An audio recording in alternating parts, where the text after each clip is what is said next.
മുസ്ലിം മതവിശ്വാസിയായ ഒരു പെൺകുട്ടി 8ാം ക്ലാസ് പഠിക്കുന്ന കുട്ടി കേട്ടോ. ഈ കുട്ടി saint Rita's public school Palluruthy Kochi ഇവിടെയാണ് പഠിക്കുന്നത്. ഈ കുട്ടി സ്കൂളിലേക്ക് ഹിജാബ് ധരിച്ച് വന്ന വിഷയം, ആക്ച്വലി ഈ ഹിജാബ് വിഷയം കേരളത്തിൻ്റെ പുറത്ത് അത്യാവശ്യം നല്ല രീതിയിൽ നല്ല ഗ്രാവിറ്റിയിൽ കത്തിപ്പിടിച്ചൊരു വിഷയമാണ്. ഓക്കെ, അന്നൊക്കെ ഇത് ഭയങ്കര ചർച്ച ചെയ്തതാണ്.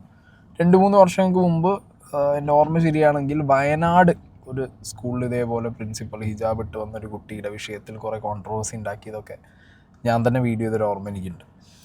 അപ്പോൾ ഇപ്പോഴത്തെ വിഷയം എന്താണെന്ന് വെച്ച് കഴിഞ്ഞാൽ, ഇതിനകത്ത് ഒന്ന് സർക്കാരും ഇവിടുത്തെ വിദ്യാഭ്യാസ വകുപ്പും പിന്നെ നമ്മുടെ വിദ്യാഭ്യാസ മന്ത്രി ഇവരെടുക്കുന്ന ഒരു എന്താ പറയുക സ്ട്രോങ് സ്റ്റാൻഡ് നമുക്ക് കാണുന്നില്ല. ഇവരിങ്ങനെ മൾട്ടിപ്പിൾ സ്റ്റാൻഡായിട്ടാണ് നിൽക്കുന്നത്. ഒരു ഒറ്റ വാക്ക് അല്ലെങ്കിൽ ഒരു ഒറ്റ തീരുമാനമൊന്നും ഇവർക്കില്ല. പലപ്പോഴും പലതാണ് നമ്മുടെ വിദ്യാഭ്യാസ മന്ത്രി ശ്രീ ശിവൻകുട്ടി സാറ് പറഞ്ഞുകൊണ്ടിരിക്കുന്നത്. അതാണ് ഇവിടുത്തെ മെയിൻ പ്രോബ്ലം. പിന്നെ ഒരു വിഷയം എന്താണെന്ന് വെച്ച് കഴിഞ്ഞാൽ, ഇതിനകത്ത് 1-2 ആളുകളെ ഇപ്പോൾ പല ന്യൂസ് ചാനലിലും നിങ്ങളിതിനെക്കുറിച്ചുള്ള ഡീറ്റെയിൽഡ് ന്യൂസുകൾ കണ്ടു കാണും. പക്ഷേ ഞാൻ അനലൈസ് ചെയ്തതിൽ വെച്ചിട്ട് ഈ കുട്ടിയുടെ പാരൻറ്റ് ഉപ്പ എന്ന് പറയുന്ന വ്യക്തി, പിന്നെ ഈ PTA പ്രസിഡന്റ് എന്ന് പറഞ്ഞിട്ട് ഒരുത്തൻ ഈ ചാനലൊക്കെ കയറി ഇറങ്ങുന്നുണ്ട് ഈ സ്കൂളിൻ്റെ. ഈ 2 പേരുമാണ് ഇതിനകത്തുള്ള മെയിൻ കൾപ്രിറ്റ്സ്, മെയിൻ കള്ളന്മാർ. ഓക്കെ, ഇനിയിപ്പോൾ ഹിജാബ് വിഷയത്തിൽ എന്നോട് ഒരാൾ personally what is your opinion എന്ന് ചോദിച്ചു കഴിഞ്ഞാൽ, ഞാൻ അന്നും പറഞ്ഞിട്ടുണ്ട്, ഈ 2-3 വർഷം മുമ്പ് ഇതിനെക്കുറിച്ച് ഡിസ്കസ് ചെയ്യുമ്പോഴും പറഞ്ഞ കാര്യം തന്നെയാണ് ഞാൻ ഇപ്പോഴും റിപ്പീറ്റ് ചെയ്യുന്നത്. സ്കൂളിലേക്ക് ഒരു മതവും കൊണ്ടു ചെല്ലേണ്ട കാര്യമില്ല. ഇനി മതപരമായിട്ടുള്ളൊരു മാനേജ്മെൻറ്റിൻ്റെ കീഴിലുള്ള സ്കൂളാണെങ്കിൽ നിങ്ങളുടെ മതത്തിൽപ്പെട്ട ആചാരങ്ങൾ ആ മാനേജ്മെൻറ്റ് ഏത് മതം ബേസ് ചെയ്തിട്ടാണോ സ്കൂൾ നടത്തുന്നത്, ബിസിനസ് ചെയ്യുന്നത്, അത് രണ്ടും തമ്മിൽ വളരെയധികം അന്തരമുണ്ട്, വ്യത്യാസം ഉണ്ടെന്നുണ്ടെങ്കിൽ നിങ്ങളെ കൊണ്ട് ആ മതപരമായിട്ടുള്ള കാര്യങ്ങൾ ആ സ്കൂളിൽ പാലിക്കാൻ പറ്റില്ല എന്നോ, അല്ലെങ്കിൽ അവർ നിങ്ങളുടെ മതപരമായിട്ടുള്ള കാര്യങ്ങൾ അവിടെ ഒരിക്കലും അലോ ചെയ്യില്ല എന്നാണോ എന്നുണ്ടെങ്കിൽ നിങ്ങൾക്ക് സ്കൂള് അവിടെ ചേർക്കാതിരിക്കാം നിങ്ങളെ കുട്ടികളെ. ഓക്കെ, കാരണം ഇവിടെ ക്രിസ്ത്യൻ മാനേജ്മെൻറ്റ് സ്കൂളുണ്ട്, ഹിന്ദു മാനേജ്മെൻറ്റ് സ്കൂളുകളുണ്ട്, ആൻഡ് മുസ്ലിം മാനേജ്മെൻറ്റ് സ്കൂളുകളുണ്ട്. ഈ 3 മതത്തിലും അല്ലെങ്കിൽ ഇനി ഏതെങ്കിലും വന്നിട്ടുണ്ടെങ്കിൽ അവർക്കൊക്കെ എഡ്യൂക്കേഷണൽ ഇൻസ്റ്റിറ്റ്യൂഷൻസ് ഒക്കെ ഒരുപാട് ഇങ്ങനത്തെ മതം ബേസ്ഡ് മാനേജ്മെൻറ്റുകൾ കൊണ്ട് നടക്കുന്നുണ്ട്. സോ ഏറ്റവും ബെറ്റർ തിങ് എന്ന് പറഞ്ഞാൽ എന്താ, നാട്ടിലൊരു വർഗീയ കലാപം ഉണ്ടാക്കാൻ നമ്മൾ സ്വയം കാരണമാവണ്ടെന്ന് വിചാരിച്ചിട്ട് എന്ത് ചെയ്യുക, നമുക്ക് ഏത് മതം ഓപ്റ്റ് ചെയ്ത് മുന്നോട്ട് പോകാൻ താല്പര്യപ്പെടുന്നോ ആ ഒരു രീതിക്ക് കൊണ്ടുപോയി ചേർക്കുക. അല്ലെങ്കിൽ മതവും സാധനമൊന്നും നോക്കണ്ട, സ്കൂളിലേക്ക് കുട്ടിയെ പഠിക്കാൻ വിടുന്നു, അവിടെ ഒരു യൂണിഫോം ഓൾറെഡി മാനേജ്മെൻറ്റ് പറഞ്ഞിട്ടുണ്ട്, അതുകൊണ്ട് ആ സ്കൂൾ യൂണിഫോം എൻ്റെ കുട്ടി പാലിക്കും അല്ലെങ്കിൽ ഞങ്ങൾ പാലിക്കും എന്ന് പറഞ്ഞ് മാതാപിതാക്കന്മാർ വിടണം. ഓക്കെ, ഇങ്ങനത്തെ ഒരു തീരുമാനം ഇതിനകത്ത് എടുക്കാനുള്ളൂ. അല്ല ഇതിനകത്ത് വേറെ കുറേ മറ്റേ ന്യൂട്ടൻ എങ്ങനെ തലയിൽ ആപ്പിൾ വീണപ്പോൾ ഗുരുത്വാകർഷണം കണ്ടുപിടിച്ചു എന്നുള്ളതിനെ കുറിച്ചുള്ള ചിന്ത അങ്ങനെ ന്യൂട്ടൻ ചിന്തിച്ച മാതിരി ചിന്തിച്ചു പോകേണ്ട ആവശ്യമൊന്നുമില്ല. ഓക്കെ, അപ്പോൾ ഇനി പറയാനുള്ള കുറച്ച് കാര്യങ്ങൾ.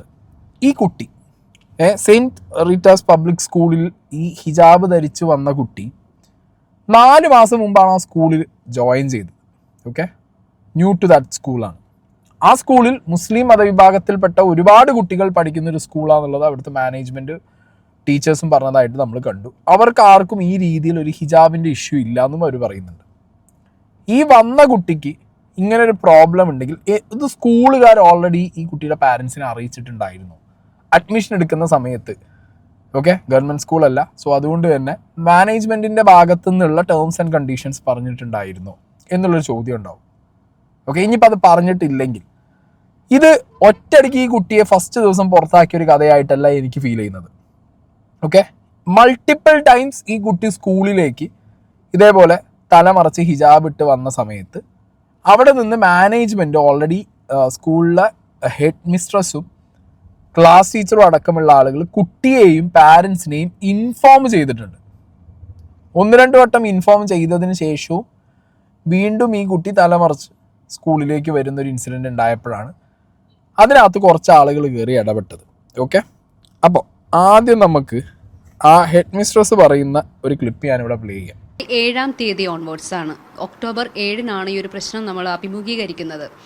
7-ാം തീയതി നമ്മുടെ ആർട്സ് ഡേ സെലിബ്രേഷൻ ആണ്. ആർട്സ് ഡേ സെലിബ്രേഷൻ്റെ അന്ന് ഒരു കുട്ടി നമ്മുടെ സ്കൂൾ പ്രിസ്ക്രൈബ് ചെയ്യാത്ത ഒരു യൂണിഫോം കോഡ് ധരിച്ചാണ് കുട്ടി വരുന്നത്. അപ്പോൾ anyway she's standing out of the hole. അവൾ ഉള്ളിൽ കയറി, പക്ഷേ ഹോളിൻ്റെ അകത്ത് കയറുന്നില്ല, പ്രോഗ്രാം നടക്കുന്ന ഹോളിൻ്റെ അകത്തോട്ട് കയറുന്നില്ല. ഞാനിത് കണ്ടു, കുട്ടിയെ കണ്ടു, ഈ ഒരു യൂണിഫോം കോഡിലാണ് നിൽക്കുന്നത്. അപ്പോൾ നമ്മുടെ ക്ലാസ് ടീച്ചറിനെ തന്നെ കുറച്ചുകൂടെ കോണ്ടാക്റ്റ് ഉണ്ടാകുമല്ലോ, പേഴ്സണലി കോണ്ടാക്റ്റ് എനിവേ ക്ലാസ് ടീച്ചറുമായിട്ട് ഉണ്ടാകും.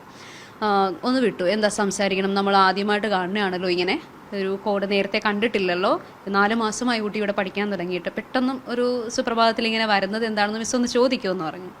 മിസ് ചോദിച്ചതിന് പ്രകാരം കുട്ടി പറയുന്നത്, ഇത് എൻ്റെ മതം പറയുന്നത് മാത്രമേ ഞാൻ ചെയ്യത്തുള്ളൂ, എൻ്റെ പാരൻസും എൻ്റെ ഫാമിലി മൊത്തവും എന്നോട് പറയുന്നത് ഇതിട്ട് തന്നെ പഠിച്ചാൽ മതി സ്കൂളിൽ എന്ന രീതിയിലാണ്.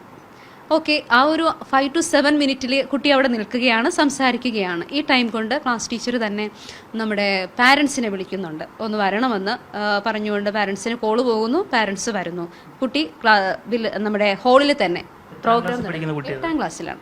അതുവരെ ഈ കുട്ടിക്ക് പ്രശ്നങ്ങളൊന്നുമില്ല, ഒരു കുഴപ്പമില്ലായിരുന്നു. അപ്പോൾ ക്ലാസ്സിലെ ആ പ്രോഗ്രാം നടക്കുന്ന ഹാളിൽ തന്നെ കുട്ടി ഇരുത്തുന്നു. ഞങ്ങൾ ഒരു കുഴപ്പമില്ലാതെ, അവൾക്ക് ടെൻസ്ഡ് ആകാതെ ആ ഒരു രീതിയിൽ കംഫർട്ടാക്കി അവിടെ തന്നെ ഇരിക്കുന്നു കുട്ടി. എത്ര വർഷമായിട്ട് പഠിക്കുന്നത്? ഈ വർഷം അഡ്മിഷൻ വന്നതാണ്. ഈ വർഷം ജൂൺ 2 കയറിയതാണ് കുട്ടി. 8ാം തീയതിയും സെയിം ഒരു ഇതിൽ തന്നെയാണ് കുട്ടി വരുന്നത്. പ്രോഗ്രാം നടക്കുന്നുണ്ട് അവിടെ. അപ്പോൾ 8ാം തീയതി വന്നപ്പോൾ നമുക്ക് ഒരു ബുദ്ധിമുട്ടാണ് എല്ലാ കുട്ടികളോടും മിങ്കിൾ ചെയ്യിപ്പിക്കാനായിട്ട്. നമ്മൾക്കൊരു യൂണിഫോമിറ്റി ഉണ്ടല്ലോ. അപ്പോൾ ഈ കുട്ടിയെ നമ്മൾ കോൺഫറൻസ് റൂമിൽ with the presence of class teacher, ഒറ്റക്കല്ല, കുട്ടിയെ ക്ലാസ് ടീച്ചറിൻ്റെ ഒപ്പം അവിടെ ഇരുത്തി സംസാരിപ്പിക്കുന്ന സമയത്ത് ക്ലാസ് ടീച്ചർ തന്നെ പാരൻറ്റിനെ വിളിപ്പിക്കുന്നുണ്ട്. നമ്മളും ഈ ഒരു ആവശ്യം പറഞ്ഞുകൊണ്ടാണ് തലേന്നും വിളിപ്പിച്ചത്. 8ാം തീയതി പാരൻസ് വന്നപ്പോൾ കുറച്ച് റേസ്ഡ് ആയിട്ടാണ് സംസാരിച്ചത്. അതുകൊണ്ട് തന്നെ നമുക്ക് PTA പ്രസിഡന്റിനെ അറിയിച്ചു, എക്സിക്യൂട്ടീവ് മെമ്പേഴ്സിനെ അറിയിച്ചു. അവരും വന്നു. കാര്യം ഇങ്ങനെയാണെന്ന് പാരൻസിനോട് പറയണമല്ലോ. എല്ലാവരും തന്നെ ഇരുന്നു, അദ്ദേഹത്തോട് സംസാരിച്ചതിൻ്റെ ഇതിൽ അദ്ദേഹം പറയുകയാണ്, ഞങ്ങൾ ഒരു 1.5 മണിക്കൂർ കഴിയുമ്പോൾ PTA പ്രസിഡന്റിനെ വിളിക്കാം, കാര്യം പറയാം, ഇവിടെ നിന്ന് TC മേടിച്ച് പോകണോ വേണ്ടയോ എന്നുള്ളത് ഞങ്ങൾ പറയാം എന്ന രീതിയിൽ അദ്ദേഹം പോയി. അപ്പോൾ കുട്ടിയെ കൂടെ ഞങ്ങൾ കൊണ്ടുപോകുവാണ്. ഈ രീതിയിലുള്ള വസ്ത്രധാരണമാണല്ലോ, കുട്ടിയെയും കൂടെ കൊണ്ടുപോയി. ഇളയ കുട്ടിയും ഇവിടെ പഠിക്കുന്നുണ്ട് 5th സ്റ്റാൻഡേർഡിൽ. അപ്പോൾ അവരെയും കൂടെ കൊണ്ടുപോകണമെന്ന് പറഞ്ഞു. പാരൻസിൻ്റെ കൂടെ ഈ 2 കുട്ടികളെയും നമ്മൾ വിടുകയാണ്. 1.5 മണിക്കൂർ കഴിഞ്ഞിട്ട് അന്നത്തെ ദിവസം മൊത്തം പാരൻറ്റ് വിളിച്ചിട്ടില്ല. നെക്സ്റ്റ് ഡേ മുഴുവൻ നമ്മൾ വെയിറ്റ് ചെയ്തു, പാരൻറ്റ് വിളിച്ചിട്ടില്ല. പിന്നെ വരുന്നത് കുട്ടി 10th അത് ആസ് യൂഷ്വൽ നമ്മുടെ ക്ലാസ് നടക്കുന്ന സമയത്താണ്. ക്ലാസ് നടക്കുന്നില്ല, അസംബ്ലിക്ക് കുട്ടികൾ ഇറങ്ങി നിൽക്കുന്ന, ഓർഡറായി നിൽക്കുന്നു. അസംബ്ലി തുടങ്ങാൻ പോകുന്ന സമയത്താണ് കുട്ടി വരുന്നത്. സെയിം ഈ ഒരു കോഡിലാണ്, ഈ ഡ്രസ് കോഡിലാണ് കുട്ടി വരുന്നത്. ഈ ടീച്ചർ പറഞ്ഞത് കേട്ടല്ലോ, ഹെഡ് മിസ്ട്രസ് ആണ്. വളരെ എവിഡൻ്റ് ആണ്. ഈ പാരൻറ്റിനോടും കുട്ടിയോടും 1 വട്ടമല്ല 2 വട്ടമല്ല 3 പ്രാവശ്യം കൃത്യമായിട്ട് അവർ ഇൻസ്ട്രക്ഷൻ കൊടുത്തിട്ടുണ്ട്, ഈ ഡ്രസ് കോഡ് ഇവിടെ പറ്റില്ല. ഇപ്പം ചില ആളുകളൊക്കെ ചോദിക്കുന്നുണ്ട്, അപ്പോൾ ഇവർ തല മറച്ചതോ? ഈ ക്രിസ്ത്യൻ പുരോഹിതയായ കന്യാസ്ത്രീയായ ഈ സിസ്റ്റർ തല മറച്ചിട്ടുണ്ടല്ലോ, അപ്പം നിങ്ങൾക്കാവാം നമ്മുടെ മതത്തിലായിക്കൂടെ എന്നൊക്കെയുള്ള ചോദ്യങ്ങളൊക്കെ ഞാൻ കണ്ടു. ഒരു ഗവൺമെൻറ് സ്കൂളിൽ അല്ലെങ്കിൽ ഒരു ഗവൺമെൻറ് ആയിട്ടുള്ള ഒഫീഷ്യലി ഒരു യൂണിഫോം സാധനങ്ങൾ കീപ്പ് ചെയ്യുന്ന സ്ഥലത്ത് നിങ്ങൾക്ക് ആ ചോദ്യമൊക്കെ ചോദിച്ചിട്ട് ഉത്തരം മുട്ടിക്കാൻ പറ്റും. ഇവിടെ ഒരു ക്രിസ്ത്യൻ മാനേജ്മെൻ്റ് ഉള്ള ഒരു സ്കൂളാണത്. ഓക്കെ, അപ്പോൾ എന്നോട് വെരി പേഴ്സണലി ചോദിച്ചു കഴിഞ്ഞാൽ ഞാൻ എന്താ പറയുക, അങ്ങനത്തെ മാനേജ്മെൻറ്റുള്ള സ്കൂളുകളിൽ ഇപ്പോൾ ടീച്ചേഴ്സിൻ്റെ ഇടയിൽ ഒരു യൂണിഫോം കൊണ്ടുവരണോ എന്ന് ചോദിച്ചു കഴിഞ്ഞാൽ ഞാൻ വേണമെന്നേ പറയുള്ളൂ. ഈവൻ ടീച്ചേഴ്സിൻ്റെ ഇടയിലാണെങ്കിൽ പോലും അല്ലെങ്കിൽ ഇവരാരും മതപരമായിട്ടുള്ള അവർ പഠിപ്പിക്കേണ്ട, ക്രിസ്ത്യൻ മാനേജ്മെൻറ്റ് വെച്ചോട്ടെ, ഇരുന്നോട്ടെ. പഠിപ്പിക്കുമ്പോൾ ടീച്ചേഴ്സിന് ഞാൻ അങ്ങനത്തെ ഒരു മൈൻഡാണ് എനിക്ക് തോന്നുന്നത് എപ്പോഴും. കാരണം എന്തിനാണ് ഈ മതപരമായിട്ടുള്ള ചിഹ്നങ്ങൾ സ്കൂളിലേക്ക് ടീച്ചേഴ്സ് ആണെങ്കിലും കൊണ്ടുവരുന്നത്? ഏത് മാനേജ്മെൻറ്റിൻ്റെ കീഴിലും നടന്നോട്ടെ, കുട്ടികളുടെ പഠിത്തമാവണം. അതിലൊരു മതത്തിന് ഇൻഫ്ലുവൻസ് വരാൻ പാടില്ല. ബിസിനസ് മാനേജ്മെൻറ്റൊക്കെ മറ്റേ എന്ത് വേണേൽ എടുത്ത് വിറ്റോ, ദൈവത്തിന് വിറ്റോ, മതം വിറ്റോ, നിങ്ങൾ എന്ത് വേണേൽ നിങ്ങൾ ബിസിനസ് ചെയ്തോ, അതൊന്നും ഒരു വിഷയമുള്ള കേസല്ല. പക്ഷെ കുട്ടികളുടെ വിദ്യാഭ്യാസത്തിൻ്റെ കാര്യം വരുമ്പോൾ പള്ളിയും പട്ടക്കാരും മദ്രസയും അതിൽ കുറേ ഉസ്താദുമാരും ഇല്ലെങ്കിൽ കുറേ ആശ്രമങ്ങളും അതിൽ കുറേ പഠിപ്പിക്കുന്ന സ്വാമിമാരും, ഇത് എന്ത് ഒലക്കേല പരിപാടിയാണ് നിൽക്കുമ്പോൾ മനസ്സിലായി. ഇവിടെ ആരും ഇന്ത്യൻ നിയമങ്ങൾ പഠിപ്പിക്കുന്നില്ല, മനസ്സിലായോ? ഇവിടുത്തെ ഒരു നിയമവും ബേസിക്കായിട്ട് ഒരു പൗരൻ വളർന്നു വരുമ്പോൾ എന്താണ് ഇന്ത്യൻ്റെ റൂൾസ് ആൻഡ് റെഗുലേഷൻസ്, എന്താണ് ഒരു ഇന്ത്യയിൽ ഒരു പൗരൻ ചെയ്യേണ്ടത്, എന്ത് നിയമങ്ങൾ പാലിക്കണം, ഇന്ത്യ എന്താണെന്നൊന്നും പഠിക്കുന്നില്ല. നേരെ മറിച്ച് അതിനു പകരം ഹിന്ദു എന്താണെന്ന് പഠിക്കുന്നുണ്ട്, മുസ്ലിം എന്താ പഠിക്കുന്നുണ്ട്, ക്രിസ്ത്യൻ എന്താ പഠിക്കുന്നുണ്ട്. പഠിച്ചോട്ടെ, വേണമെന്ന് പറയുന്നുണ്ട്. കാരണം ബേസിക്കലി മതങ്ങൾ പഠിപ്പിക്കുന്നത് നല്ലൊരു മനുഷ്യനാവാൻ വേണ്ടിയിട്ടാണ്. ബട്ട് എന്നാലും നമുക്കൊരു റൂളില്ലേ, നമ്മളെ രാജ്യത്തിൻ്റെതായിട്ടുള്ള നിയമങ്ങളില്ലേ, അതൊന്നും ആർക്കും വേണ്ട. അത് മറ്റേ 1900, 1800, 1000 മറ്റേത് 1000 എന്നൊക്കെ പറഞ്ഞിട്ട് ഇരുന്നിട്ട് അക്കമിട്ട് വല്ല ഹിസ്റ്ററിയും പഠിപ്പിച്ചാലായി, അത്രയേ ഉള്ളൂ. രാജ്യത്തിനെ കുറിച്ചോ രാജ്യസ്നേഹത്തിനെ കുറിച്ചിട്ടോ ഒന്നും ഇവിടെ ഇല്ല. പിന്നെ ഇവിടെ രാജ്യസ്നേഹം എന്ന് പറയുന്നത് ഇപ്പോൾ സംഘപരിവാറിന് വിൽക്കാനുള്ള ഒരു ടൂളായിട്ടാണല്ലോ കാണുന്നത്. രാജ്യസ്നേഹം എന്ന് പറഞ്ഞാൽ അപ്പോൾ ഉടനെ അത് സംഘപരിവാറിനെ തൊഴുത്ത് കൊണ്ടുപോയി കിട്ടും. ഇത് ഞാൻ പറഞ്ഞല്ലോ, മുസ്ലിം മാനേജ്മെൻറ്റ് സ്കൂളുകളിൽ അവരുടേതായിട്ടുള്ള രീതിയിലുള്ള ടീച്ചേഴ്സ് ചിലപ്പോൾ പഠിപ്പിക്കും, ക്രിസ്ത്യൻ മാനേജ്മെൻറ്റിൽ അവരുടേതായിട്ടുള്ള ടീച്ചേഴ്സ് പഠിപ്പിക്കും, ഹിന്ദു മാനേജ്മെൻറ്റിൽ അങ്ങനെ പഠിപ്പിക്കും. അപ്പോൾ അതിൽ ചോദ്യം ചെയ്യാൻ പോയി കഴിഞ്ഞ് കഴിഞ്ഞാൽ പേഴ്സണലി നമുക്ക് പല വിയോജിപ്പുകളുണ്ടെങ്കിലും ആ ചോദ്യം ചെയ്യലിൽ വില പോകില്ല. കാരണം അവരുടെ മാനേജ്മെൻറ്റിൻ്റെ കീഴിലാണ്. അവർക്ക് തോന്നിയവർ അവർ പഠിപ്പിക്കും, ടീച്ചേഴ്സായിട്ട് വെക്കും, അവർ പഠിപ്പിക്കും. ഓക്കെ, അപ്പോൾ അവരുടെ തലയിലുള്ള ഈ എന്താ വെയിലോ അങ്ങനെ എന്തോണം അതിന് പറയാൻ തോന്നുന്നു, നിങ്ങളെ തല മറയ്ക്കുന്നില്ലേ എന്നുള്ള ചോദ്യമായിട്ടും ചോദിച്ചു പോയിട്ടൊന്നും ഒരു കാര്യമില്ല. അപ്പം ഇങ്ങനത്തെ ഒരു സിറ്റുവേഷനിൽ ഇപ്പോൾ ഇതിൽ നിന്ന് മനസ്സിലായത്, എനിക്ക് പേഴ്സണലി മനസ്സിലായത്, ഈ കുട്ടിയെയും പാരൻറ്റിനെയും പല വട്ടം ഇവരിത് അറിയിച്ചിട്ടുണ്ട്, എന്നിട്ടും അവർ കണ്ടിന്യൂ ചെയ്തു. ഇനിയുള്ള 2 പോർഷൻസ് വളരെ ഇമ്പോർട്ടൻ്റ് ആണ്. എനിവേ നമ്മൾ വീണ്ടും ഈ കുട്ടിയെ കോൺഫറൻസ് റൂമിൽ വിത്ത് പ്രസൻസ് ഓഫ് എ ടീച്ചർ നമ്മൾ അവിടെ കൊണ്ടിരുത്തി കുട്ടിയോട് സംസാരിക്കുന്നുണ്ട്. ഈ സമയത്ത് പാരൻറ്റിനെ വിളിച്ചു. പാരൻ്റ് ഒരു വിളി കാത്തു നിൽക്കുന്നത് പോലെ നമുക്ക് ഫീൽ ചെയ്തത്. ഓൺ ദ സ്പോട്ടിൽ പാരൻ്റ് എത്തി. പാരൻ്റ് അവിടെ നിന്ന് ഒച്ച വെച്ചാണ് വന്നത്. കുട്ടി സേഫാണ്, ഞാൻ കഴിഞ്ഞ പ്രാവശ്യം പറഞ്ഞതുപോലെ കുട്ടി സേഫാണ്, ഒന്ന് പാരൻറ്റിനോട് സംസാരിക്കണം. ഓൾറെഡി നമ്മൾ സംസാരിച്ചതാണല്ലോ, PTA പ്രസിഡൻറ്റിൻ്റെയും എക്സിക്യൂട്ടീവ് മെമ്പേഴ്സിൻ്റെയും സാന്നിധ്യത്തിൽ നമ്മൾ സംസാരിച്ചതാണ്. സാർ ഒന്നും ഞങ്ങൾക്ക് തീരുമാനം പറഞ്ഞില്ല, നമ്മുടെ ഡ്രസ് കോഡ് ഇതല്ലല്ലോ, നിങ്ങൾ ഓൾറെഡി റൂൾസ് ആൻഡ് റെഗുലേഷൻസ് ഒക്കെ വായിച്ചിട്ടാണല്ലോ ഇവിടെ അഡ്മിഷൻ എടുത്തത്. അദ്ദേഹം പറഞ്ഞു, ഇതെൻ്റെ കുട്ടി ഇതിട്ട് തന്നെ പഠിക്കത്തുള്ളൂ. ഈ പറഞ്ഞു നിൽക്കുന്ന സമയത്ത് മദറും വരുന്നുണ്ട്, ഒപ്പം 2 പേരും കൂടെ കയറി വന്ന് ഒരു റേസിംഗ് രീതിയിലാണ് നമ്മളോട് സംസാരിക്കുന്നത്. അദ്ദേഹം പറയുന്നുണ്ട്, അദ്ദേഹത്തിൻ്റെ പാർട്ടിയും കാര്യങ്ങളും ഒക്കെ നമ്മളോട് പറയുന്നുണ്ട്, ഞാൻ ഇവിടുത്തെ വൈസ് പ്രസിഡൻ്റ് ആണെന്ന രീതിയിലൊക്കെ സംസാരിക്കുന്നുണ്ട്. ഓക്കെ, അദ്ദേഹം കാര്യം എന്താണ് തിരക്കി, നമ്മൾ ജസ്റ്റ് കാര്യം ഒന്ന് പറഞ്ഞു. അത് കഴിയുമ്പോൾ പിന്നെ ഗേറ്റിൻ്റെ അകത്തും പുറത്തുമായിട്ട് നല്ല ബഹളമാണ്. ഗേറ്റിൻ്റെ ഉള്ളിലോട്ട് ഒരു 5-ൽ കൂടുതൽ, ഒരു 6-ൽ കൂടുതൽ ആളുകൾ കയറി വരിക, ഭയങ്കര ബഹളം ഉണ്ടാകുന്നു. ഈ സമയത്ത് നമ്മുടെ KG സെക്ഷൻ്റെ അവിടെ കുട്ടികൾക്ക് ക്ലാസ് എടുക്കാൻ പറ്റാത്ത രീതിയിൽ ബഹളമാണ്. അവിടെ കുഞ്ഞുങ്ങളാണ്, അവർ പേടിക്കുന്ന സമയം കൂടെയാണ്. ഈ ബഹളമൊക്കെ കേട്ടിട്ട് ഉടനെ തന്നെ നമ്മൾ അവിടുത്തെ വിൻഡോസൊക്കെ ക്ലോസ് ചെയ്തു, കുട്ടികൾ സേഫ് ആകാൻ വേണ്ടിയിട്ട്. ഒപ്പം ആ 9:30 എന്നൊരു സമയത്ത് നമ്മുടെ KG സെക്ഷൻ അപ്പോഴാണ് അവർ വീട്ടിൽ നിന്ന് വരുന്നത്, അപ്പോഴാണ് നമ്മൾ അവരെ അഡ്മിറ്റ് ചെയ്യുന്നത്. ഈ സമയത്ത് കുട്ടികൾ കാണുന്നുണ്ട്, പാരൻസ് കാണുന്നുണ്ട്, എല്ലാവർക്കും ഒരു ബുദ്ധിമുട്ട്, ഒരു പ്രഷർ, അപ്പം തന്നെ ഒരു ഫിയർ, ടെൻസ്ഡായി. എന്താ ഒരിക്കലും കാണാത്ത ഒരു സംഭവം, ഭയങ്കര ബഹളവും കാര്യങ്ങളും ഒക്കെയാണ് നടക്കുന്നതെന്ന് അവർക്ക് മനസ്സിലായി.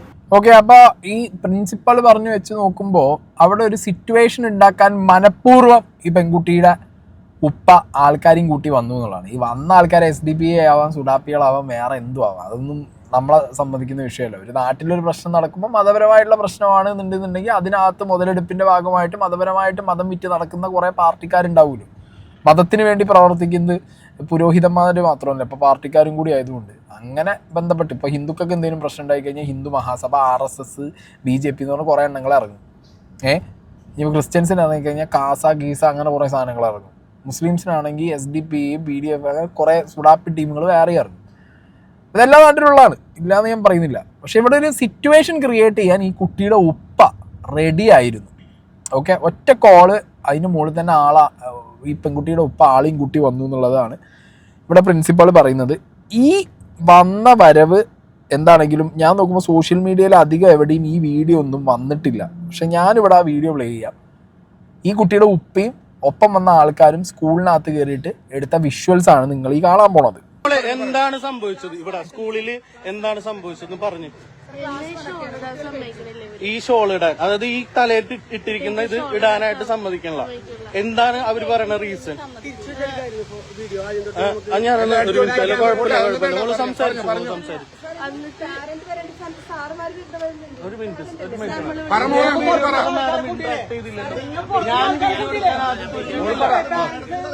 അല്ല, മോള് പറ. ഷോളിടാൻ സമ്മതിക്കില്ല. പിന്നെ എന്നെ കൊറേ അനാവശ്യമായ കാര്യങ്ങളൊക്കെ പറഞ്ഞു. എന്താണ് ആവശ്യം? ഞാൻ അഹങ്കാരിയാണ്. ഏത് മാഡമാണ് അത് പറഞ്ഞു? ജൂലി എന്ന് പറഞ്ഞ മിസ്സാണ് ഇത് പറഞ്ഞത്. ഈ ജൂലി മിസ് എന്ന് പറഞ്ഞത് ഇവിടെ കൂട്ടത്തിലുണ്ടോ? മാഡം ഇത് യൂസ് ചെയ്യുന്നല്ലേ ഇപ്പൊ ഈ മാഡം ഇവിടെ ഉള്ള മാഡം യൂസ് ചെയ്യുന്ന അതേ സാധനം തന്നെയാണ് ഈ പെൺകൊച്ചും ഉപയോഗിക്കുന്നത്. അതില് ഈ ഇവർക്ക് എന്താണ് പ്രശ്നം എന്നുള്ളത് നിങ്ങളാണ് ഇത് വിശദീകരിച്ചു കൊടുക്കേണ്ടത്. ഇവിടുന്ന് എന്റെ മകള് സ്കൂള് ഈ വർഷമാണ് ഇവിടെ വന്നത്. ഇവിടെ വന്നപ്പോ ഒരു ഷോൾട്ട് വന്നപ്പോ അത് പറ്റില്ലാന്ന് പറഞ്ഞിട്ടും പിന്നെ വൈഫൊന്നും സംസാരിച്ചിട്ട് സമ്മതിച്ചില്ല. അതിനുശേഷം എന്റെ മകളുടെ കല്യാണവും ഞാൻ 1 മാസത്തോളം ഞങ്ങളെ വീട്ടിലെ എല്ലാ 5 മക്കളും ഭാര്യ അടക്കം സുഖമില്ലാണ്ട് ഇൻഫെക്ഷൻ ആയിട്ട് 1 മാസം പുറത്തുനിന്ന് ഫുഡ് കഴിച്ചാണ്. അപ്പൊ ഇവര് പറയുന്നത് കാരണം എന്താണെന്ന് വെച്ചാൽ നിങ്ങൾ എന്തുകൊണ്ട് നേരത്തെ പറഞ്ഞില്ല എന്നുള്ളതാണ്. കല്യാണം കഴിഞ്ഞ് പിന്നെ സുഖമില്ലാണ്ട് കിടപ്പതിന് ശേഷം പിന്നെ വന്നപ്പോഴാണ് ഞാൻ വന്നത്. ഈ 4 മാസവും ഈ കുട്ടി ഷോൾ ഇട്ടിട്ടാണ് ഇവിടെ വന്നത്. അതിവിടെ ക്യാമറയിൽ നോക്കിയാൽ നിങ്ങൾക്ക് വ്യക്തമാവും. ഇവിടെ ഈ സ്കൂൾ കോമ്പൗണ്ടിനകത്ത് കയറുമ്പോ ഊരി വെപ്പിച്ചിട്ടാണ് ഇവർ കയറ്റുന്നത്. ഇവര് നിർബന്ധപൂർവ്വം ഊരി വെപ്പിക്കലാണ് ഇവരെ പതിവ്. പിന്നെ അത് കൂടാണ്ട് ഇവിടെ മുമ്പ് ഉണ്ടായിരുന്ന ഒരു പിന്നെ രക്ഷിതാവിനെ ഞാൻ വിളിച്ചിരുന്നു. തലയിൽ കുരിശു വരപ്പിച്ചിട്ട് ആ കുട്ടീനെ മാനസികമായി പീഡിപ്പിക്കുകയും പിന്നെ തല്ലി പുറത്താക്കുകയും അതിനെതിരെ കേസ് പോവുകയും പത്രവാർത്തയും ടി വി ചാനലിൽ വരെ അന്ന് ആ വാർത്ത ഉണ്ടാകുകയും ചെയ്തത്. ഇപ്പൊ ഞാൻ മിനിനാന്ന് വന്ന് സംസാരിച്ചപ്പോ ഞാൻ പറഞ്ഞു ഞാൻ TC മേടിക്കാൻ തയ്യാറാണ്. നിങ്ങൾ ഈ ഷോൾ ഇട്ടിട്ട് എന്റെ മകളെ പഠിപ്പിക്കാൻ പറ്റില്ല എന്നുള്ള എഴുതി തരാൻ പറഞ്ഞിട്ട് ആ പേപ്പറോട് ഒരു പേപ്പർ ഞാൻ എഴുതി കൊടുത്ത് അതിൽ അവർക്ക് എഴുതി ഒപ്പിട്ട് തരാൻ അവർ തയ്യാറല്ല. ഈ ഒരു കാര്യം പിന്നെ ഷോൾ ഇട്ടിട്ട് പഠിപ്പിക്കാൻ സർക്കാരിന്റെ നിയമമുള്ള ഈ ഷോൾ ഇട്ടിട്ട് പഠിക്കാൻ ഇവിടുത്തെ കുറച്ച് ആളുകൾ മാത്രം. ഞാനിപ്പോ നിയമപരമായിട്ട് എന്താണ് മോൻ ഇവിടെ പഠിക്കണേ എന്താണ് വെറുതെ തല്ലടയും ഫാസ്റ്റിലൊക്കെ മാത്സൊക്കെ പഠിപ്പിച്ചോണ്ട്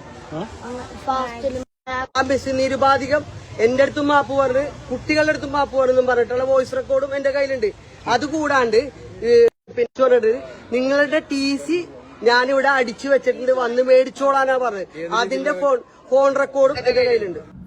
അപ്പൊ ഈ വീഡിയോ നിങ്ങൾ കണ്ടില്ലേ, ഇതാണ് അന്നേ ദിവസം അവിടെ വൈകിട്ട് ഇപ്പൊ ചാനലിലൊക്കെ പറയുന്നുണ്ടല്ലോ, ഈ പ്രിൻസിപ്പളും ബാക്കി PTA പ്രസിഡന്റൊക്കെ കുറച്ച് പേര് വന്ന് അലമ്പുണ്ടാക്കി എന്നുള്ളത്. ഇത് ഈ ഉപ്പാടെ കൂടെ വന്ന ആൾക്കാർ തന്നെയാണ് ഈ വീഡിയോ എടുത്തിട്ടുള്ളത്. അതായത് ഈ ഉപ്പ പറയുന്നത് ഇപ്പൊ നിങ്ങൾ ആ ടൈമിൽ ആ ഉപ്പ പറഞ്ഞത് നിങ്ങൾ കേട്ടില്ലേ? അങ്ങേര് പറഞ്ഞത് അങ്ങേര് കുട്ടിയെ ചേർത്തിട്ട് 4 മാസമായിട്ടേ ഉള്ളൂ. അതിൽ തന്നെ അവരെ വീട്ടിൽ കല്യാണവും പിന്നെ എന്തൊക്കെയോ രോഗങ്ങളൊക്കെ ആയിട്ട് ഈ കുട്ടി സ്കൂളിൽ പോകുന്ന സമയത്ത് ഇവർക്ക് ആ എന്താ പറയുക ഈ തലയിലിടുന്ന ഹിജാബ് അഴിച്ചു വെപ്പിച്ച സമയത്ത് സ്കൂളിൽ വന്ന് അറ്റൻഡ് ചെയ്യാൻ പറ്റിയില്ല. അപ്പോൾ ആ ടൈമിലൊക്കെ കുട്ടിയുടെ ഈ തലയിലിട്ട തുണി ഊരി മാറ്റി വെപ്പിച്ചിട്ടാണ് സ്കൂളിൽ കയറ്റിയത്. ഇപ്പോഴാണ് ഇവർ ഒന്ന് റെഡിയായി തിരിച്ചു വന്നപ്പോൾ ചോദ്യം ഈ ഒരു ലൈനിലാണ് ഇയാൾ പോണത്. ഓക്കെ, പിന്നെ ഏതോ കുരിശ് വരപ്പിച്ചു കുട്ടിയെ കൊണ്ട് നിർബന്ധിപ്പിച്ചു എന്നൊക്കെ പറഞ്ഞ് മൂപ്പര് ഇങ്ങനത്തെ ഒരു സെറ്റപ്പിലാണ് ഈ സാധനം ആദ്യം തുടങ്ങി വെച്ചത്. എന്നാൽ ഈ ടോണിൽ നിന്ന് ഇയാൾ മാറി. ഇയാൾ പറയുന്നത് ഇപ്പം എന്താ അറിയോ, ഇന്നലെ അവിടെ എന്തൊക്കെയോ മറ്റേ ഒത്തുതീർപ്പ് ചർച്ചയും പരിപാടികളൊക്കെ ഈ പറഞ്ഞ നമ്മളുടെ കോൺഗ്രസ് കുറച്ച് നേതാക്കന്മാർ ഹൈബീഡിനെ അടക്കം ഉള്ള കുറച്ച് ആളുകൾ ചേർന്ന് അവിടെ ഒരു ഒത്തുതീർപ്പ് ചർച്ചയൊക്കെ ഉണ്ടായതിനു ശേഷം ഇയാൾ പുറത്തിറങ്ങി മീഡിയനോട് പറഞ്ഞത് കേൾക്കണം. മാനേജ്മെന്റ് എന്താണോ പറയുന്നത് ആ തീരുമാനത്തിലേക്ക് ഞാൻ കൊണ്ടുവരും എന്റെ കുട്ടീനെ. ഇത് നാളെ ഒരിക്കലും ഇതൊരു കമ്മ്യൂണൽ ഇഷ്യൂ ആകരുത് എന്നുള്ള ഒരൊറ്റ ഇത് വർഗീയ പരാമർശം പറയുന്ന ആളുകൾക്ക് യാതൊരുവിധ സ്പേസും ഞാൻ ഇവിടെ കൊടുക്കുന്നതല്ല. എങ്ങനെയുണ്ട് കമ്മ്യൂണൽ ഇഷ്യൂ ആവരുത്, വർഗീയ പരാമർശം പറയുന്നവർക്ക് ഞാൻ ഈ വിഷയം ഇട്ട് കൊടുക്കില്ല എന്നൊക്കെ പറയാൻ? അവിടെ ചെങ്ങയ്യല്ലേ അപ്പം ഇത് തുടങ്ങി വെച്ചത്. അണക്ക് ആ കുട്ടീനെ അവിടെ ചേർക്കുന്ന സമയത്ത് ഈ പറഞ്ഞ 4 മാസം മുമ്പ് സ്വന്തം മകളെ ചേർത്തപ്പോൾ ആ കുട്ടീനെയും കൂടി ഒരുമാതിരി സൊസൈറ്റീന് മുന്നിൽ എറിഞ്ഞു കൊടുത്ത അവസ്ഥയിലല്ലേ കാര്യങ്ങൾ നോക്കുന്നത്. അനക്കറിയില്ല, അനക്ക് വിവരം ബോധവും ബുദ്ധിയൊന്നും ഉണ്ടായിരുന്നില്ലേ മോനെ? അപ്പോൾ എന്താ ചെയ്യേണ്ടിയിരുന്നത്? അവിടെ ആദ്യം ചേർക്കണ സമയത്ത് ഇൻ്റെ കുട്ടി തട്ടട്ടേ വരൂ, ഇത് അങ്ങനെ പഠിക്കാൻ പറ്റുന്ന ഒരു സ്കൂളാണോ? ഇതൊരു ക്രിസ്ത്യൻ മാനേജ്മെന്റ് സ്കൂളല്ലേ? എൻ്റെ മോക്ക് തട്ടിടണം, എൻ്റെ കുട്ടി മതപരമായിട്ടുള്ള കാര്യങ്ങൾ മുന്നോട്ട് നോക്കിയിട്ട് പോകുന്നൊരു കുട്ടിയായിട്ടാണ് ഞാൻ വളർത്തുന്നത്, ഞങ്ങളെ ഫാമിലി എങ്ങനെയാണ്, അതുകൊണ്ട് എൻ്റെ കുട്ടി തട്ടിടാതെ വരൂല, ഹിജാബ് ധരിച്ചേ വരൂ എന്നുള്ള കാര്യം ഈ ക്ലിയർ കട്ടായിട്ട് അന്ന് സ്കൂളിൽ പറഞ്ഞിരുന്നുണ്ടെങ്കിൽ എൻ്റെ കുട്ടിക്ക് ഇപ്പം പോട്ടെ, എൻ്റെ കാര്യം വിട്, ആ കുട്ടിയുടെ അവസ്ഥ ഈ ആലോചിച്ചിട്ടുണ്ടോ? അനക്ക് ഇത്ര വാശിയുള്ള ഒരാളാണെന്നുണ്ടെങ്കിൽ ഈ ആദ്യം എന്താണ് മുസ്ലിം മാനേജ്മെൻറ്റുള്ള സ്കൂളിൽ കൊണ്ടുപോയിട്ട് പഠിപ്പിക്കണം എൻ്റെ കുട്ടീനെ, ഇങ്ങോട്ട് വിടാൻ പാടില്ലായിരുന്നു. ഇത് ആ കുട്ടീനെയും ആ സിറ്റുവേഷനൊക്കെ ക്രിയേറ്റ് ചെയ്ത് കൊടുത്തത് ഈ ഒരൊറ്റ ആളാണ്. ഇപ്പം എനിക്കത് കയ്യിൽ നിന്ന് പോകുന്ന ആയപ്പോഴത്തേക്ക് ഈ എന്ത് ചെയ്യും, നേരെ തിരിഞ്ഞു ചാടി. രാഷ്ട്രീയക്കാരും കുറച്ച് ആൾക്കാരും വന്ന് സംസാരിച്ച് ഇത് ലാസ്റ്റ് പ്രശ്നമാവും വിഷയമാവുന്ന കണ്ടപ്പോഴത്തേക്ക് ഈ തിരിഞ്ഞു ചാടി. ഇത് ഈ എന്താ പറയുക, എൻ്റെ കുട്ടീനോട് ചെയ്യുന്നതന്നെ ഏറ്റവും വലിയൊരു ക്രൂരതയാണ്. കാരണം കുട്ടികളെ എറിഞ്ഞു കൊടുക്കുന്ന ഒരു പരിപാടിയാണ് അവിടെ കാണിച്ചത്. മക്കൾക്ക് ഇതൊന്നും അറിയുന്നുണ്ടാവില്ല. ചിലപ്പോൾ എൻ്റെ കുട്ടി റെഡി ആയിരിക്കും സ്കൂളിൽ പഠിക്കുന്ന സമയത്ത് തലേന്ന് ആ ഒരു ഇത് മാറ്റി വെച്ച് അവിടെ പഠിക്കാൻ വേണ്ടി. ഇനി അല്ല മതപരമായിട്ട് എനിക്ക് അങ്ങനെ കുട്ടീനെ പഠിക്കാൻ വേണ്ടിയാണ്, ഇനി അവിടെ നിന്ന് മാറ്റണം, ഇത്ര ചെയ്താൽ മതിയായിരുന്നു. ഇത് അതിന് പകരം ഇതൊക്കെ ഒപ്പിച്ച് വെച്ച് ലാസ്റ്റ് ഇപ്പോൾ വന്നിട്ട് നേരെ പ്ലേറ്റ് എടുത്ത് മാറ്റുന്നതൊക്കെ പറഞ്ഞു കഴിഞ്ഞാൽ എന്താ കഥ. ഇയാളെ പോലെ തന്നെ കേട്ടോ, ഞാൻ നേരത്തെ പറഞ്ഞില്ലേ, ഇതിനകത്തൊരു PTA പ്രസിഡന്റ് ഉണ്ട്. ചെങ്ങായിൻ്റെ വിഷയം എന്ന് പറഞ്ഞു കഴിഞ്ഞാൽ ഇതിനകത്ത് SDPIക്കാർ ഇടപെട്ടതും പിന്നെ ഹിജാബും മുസ്ലിം കുട്ടിയായതാണ് ഓൻ്റെ പ്രശ്നം. ഓൻ ചാനലൊക്കെ കയറുന്ന ഓൻ്റെ ഫേസ്ബുക്ക് പോസ്റ്റൊക്കെ എടുത്ത് നോക്കിയാലേ ചെങ്ങായി ഫുള്ള് മറ്റേ കാസേൻ്റെ പോസ്റ്റുകൾ എടുത്ത് ഷെയർ ചെയ്യുന്നൊരു മനുഷ്യനാണ്. ഇയാളുടെ പ്രശ്നം എന്ന് പറഞ്ഞു കഴിഞ്ഞാൽ ഇതിൽ SDPI എന്തിന് ഇടപെട്ടു, ക്രിസ്ത്യൻ മാനേജ്മെൻറ്റുള്ള സ്കൂളിൽ തട്ടിട്ട് പഠിക്കാൻ പാടില്ല എന്നറിയില്ല, അങ്ങനെ ഇങ്ങനെ. ഈ ചങ്ങാതി ഈ ഒത്തുതീർപ്പ് ചർച്ച ഉണ്ടായിട്ട് വരെ അതിനെ വരെ സമ്മതിക്കണില്ല ഈ PTA പ്രസിഡന്റ്. ഞങ്ങൾ ആരും പറഞ്ഞിട്ടില്ല ഒത്തുതീർപ്പ് ചർച്ച, ഞങ്ങൾക്കൊന്നും പറയേണ്ട കാര്യമില്ല, ഞങ്ങൾ തീരുമാനിക്കുന്നുള്ള മൂഡിലാണ് ഒരു സൈഡിൽ PTA പ്രസിഡന്റും ടീമും പോയിക്കൊണ്ടിരിക്കുന്നത്. ഇനി ഇതിലേറെ ഭൂലോക കോമഡിയാണ് നമ്മുടെ വിദ്യാഭ്യാസ മന്ത്രി. ഇയാളാണല്ലോ ഈ കാര്യത്തിലൊക്കെ തീരുമാനം ഉണ്ടാക്കേണ്ട ഒരു മനുഷ്യൻ. ഇയാള് പറഞ്ഞു തന്നെ മാറ്റി പറഞ്ഞു, പിന്നെയും പറയും, പിന്നെയും മാറ്റി പറയും. ഈ ലൈനാണ് ഇയാളത്. ഇന്ന് ഈ വസ്ത്രത്തിന്റെ കാര്യത്തിൽ എന്ത് ധരിക്കണമെന്ന് സംബന്ധിച്ചിടത്തോളം സ്കൂൾ അധികാരികൾ ഇടപെടാൻ വേണ്ടി പാടില്ല. മാനേജ്മെന്റ് കുറച്ചുകൂടെ പക്വതയോടുകൂടി പെരുമാറണമായിരുന്നു. അവിടെ ഒരു യൂണിഫോം ഉണ്ടാവും, അത് ആ യൂണിഫോം അവിടെ എല്ലാ വിദ്യാർത്ഥികളും അംഗീകരിക്കേണ്ടതായിട്ട് വരും. യൂണിഫോം മറയ്ക്കുന്ന നിലയിൽ ഒരു വസ്ത്രം ഇട്ട് കഴിഞ്ഞാൽ പിന്നെ അതൊരു സ്കൂളിന് പൊതുവിലൊരു ബുദ്ധിമുട്ടുണ്ടാകുന്ന ഒരു സുവിശേഷം വരും. അതിൽ രക്ഷകർത്താക്കളും വിദ്യാർത്ഥികളും ഓരോ സ്കൂളിൻ്റെയും സാഹചര്യം അനുസരിച്ച് അവരോട് സഹകരിക്കുക എന്നുള്ള നിലപാട് മാത്രമേ സ്വീകരിക്കാൻ വേണ്ടി പറ്റൂ. ഇതാണ് വിദ്യാഭ്യാസ മന്ത്രി, വിദ്യാഭ്യാസ വകുപ്പ്. ആദ്യം പറഞ്ഞു സ്കൂൾ മാനേജ്മെൻറ്റിൻ്റെ കൂടെ, പിന്നെ പറയുന്നു കുട്ടിയുടെ കൂടെ. ഇവിടെ ഒരു നിലപാടൊന്നും ഇല്ലേ ഇവർക്കൊന്നും? ഒറ്റ നിലപാട്, ഒറ്റ തീരുമാനം ആദ്യം എടുത്തിട്ട് പോകണ്ടേ? ഇത് AU അടക്കമുള്ള കുറച്ച് ആളുകളുടെ സാന്നിധ്യത്തിലാണ് അവിടെ ഒത്തുതീർപ്പ് ചർച്ച നടന്നതെന്നാണ് പ്രിൻസിപ്പൾ പറയുന്നത്. ഇപ്പോൾ എഡ്യൂക്കേഷൻ ഡിപ്പാർട്ട്മെൻറ്റിൽ നിന്ന് ഈ ലെറ്റർ വന്നിട്ടുള്ളത് സ്കൂൾ മാനേജ്മെൻറ്റിന് കുട്ടിക്ക് ഇഷ്ടമുള്ള രീതിയിൽ വരാൻ പറ്റും, കുട്ടിയുടെ ഫ്രീഡമാണ്, തലയിൽ തട്ടമിട്ട് വരാം, പക്ഷെ അത് സ്കൂൾ പറയുന്ന നിറത്തിലുള്ള തട്ടവേ ഇടാൻ പാടും. അവിടെ ഇതിന് പ്രോപ്പർ സ്റ്റാൻഡ് എടുക്കാൻ കപ്പാസിറ്റി ഇല്ലാന്നുണ്ടെങ്കിൽ എൻ്റെ ശിവൻകുട്ടി സാറേ, ചില സമയത്ത് തോന്നുന്നു നിങ്ങൾ മാസാ, ചില സമയത്ത് നിങ്ങൾ വെറും കോമഡിയാണ് നിങ്ങളും നിങ്ങളുടെ ഡിപ്പാർട്ട്മെൻറ്റും. ഓക്കെ, പിന്നെ ഈ പറഞ്ഞ പാരൻസിനോടാണ് പറയാനുള്ളത്, വർഗീയ കലാപം സ്പാർക്ക് ചെയ്യുന്ന രീതിയിലുള്ള പരിപാടികൾ ചെയ്യാതിരിക്കുക, മക്കളെ ബുദ്ധിമുട്ടിക്കാതിരിക്കുക. നിങ്ങൾ ഹിന്ദുവോ മുസ്ലിമോ ക്രിസ്ത്യനോ ആയിക്കോ മതപരമായിട്ട് ജീവിക്കുന്നവരാണെന്നുണ്ടെങ്കിൽ നിങ്ങളുടെ മതം അനുസരിച്ച് നിങ്ങളെ കുട്ടികളെ പഠിപ്പിക്കാനുള്ള ഇൻസ്റ്റിറ്റ്യൂഷൻസ്, മതപരമായിട്ടുള്ള മാനേജ്മെൻറ്റുള്ള ഇൻസ്റ്റിറ്റ്യൂഷൻസ് ഇവിടെ അവൈലബിൾ ആണ്. അതിലൊക്കെ കൊണ്ടുപോയി ചേർത്തിട്ട് നിങ്ങൾ കുട്ടികളെ പഠിപ്പിക്കും. അല്ലാതെ ഇപ്പുറത്ത് കൊണ്ടുപോയിട്ട് അപ്പുറത്തുള്ളവനെ കൊണ്ടുപോയി ചേർത്തിട്ട് അവിടെയും കച്ചറ ഉണ്ടാക്കി ഇത് എല്ലാവരും കൂടി ഹിന്ദുവും മുസ്ലിമും ക്രിസ്ത്യനും കൂട്ടത്തല്ല ഈ ഒരു നാട്ടിൽ. അത് മുതലെടുക്കാൻ കുറേ രാഷ്ട്രീയക്കാർ വിന്നി ഇറങ്ങി. എന്തിനാ അതിൻ്റെ ആവശ്യമുള്ളത്?